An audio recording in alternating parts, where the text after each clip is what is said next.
Videl som pred asi 5 minútami šokujúce video ukrajinského prezidenta Volodymyra Zelenského.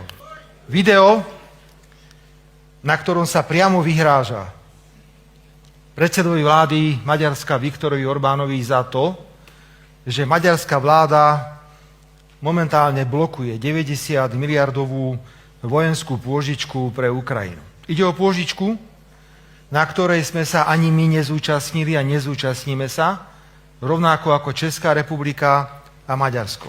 Je neakceptovateľné, aby si myslel ukrajinský prezident Zelenský, že my sme jeho sluhovia a musíme urobiť všetko, čo očakáva. My mu pomáhame vo všetkom. On naopak nám škodí. Spôsobil nám 500 miliónovú škodu, pokiaľ ide o tranzitné poplatky pri plyne. Teraz zastavil ropu, tvári sa, že ropovod je poškodený, hoci satelitné snímky jasne potvrdzujú, že to tak nie je. A on si dovolil povedať verejne, že dá adresu Viktora Orbána vojakom ukrajinskej armády a že už teda asi bude potom rozumieť Viktor Orbán jazyku, ktorým budú títo vojaci rozprávať. To je hrubé vydieranie, to je niečo, bez ohľadu na to, že na Ukrajine je vojna, musíme všetci odmietnúť.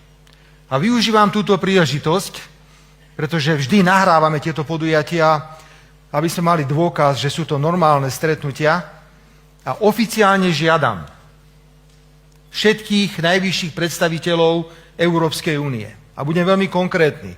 Predsedničku Európskej komisie Ursulu von der Leyen, predsedu Európskej rady Antonia Koštu, ale aj tzv. Ministerku zahraničných vecí Európskej únie Kaju Kalasovú, aby sa dištancovali od týchto nehoráznych vydieračských vyhlásení ukrajinského prezidenta Volodymyra Zelenského. Prekročil všetky červené čiary a my sa ako suverénna krajina musíme ozvať. Musíme sa ozvať, hoci nemáme ani veľké armády, nemáme ani veľkú ekonomickú silu, ale máme svoju suverenitu, máme svoju hrdosť a takéto správanie principiálne odmietame. Nech tento odkaz ide odtiaľto z Bratislavy, z hlavného mesta Slovenskej republiky, do celej Európy a do celého sveta. Ďakujem, že som mal možnosť toto povedať.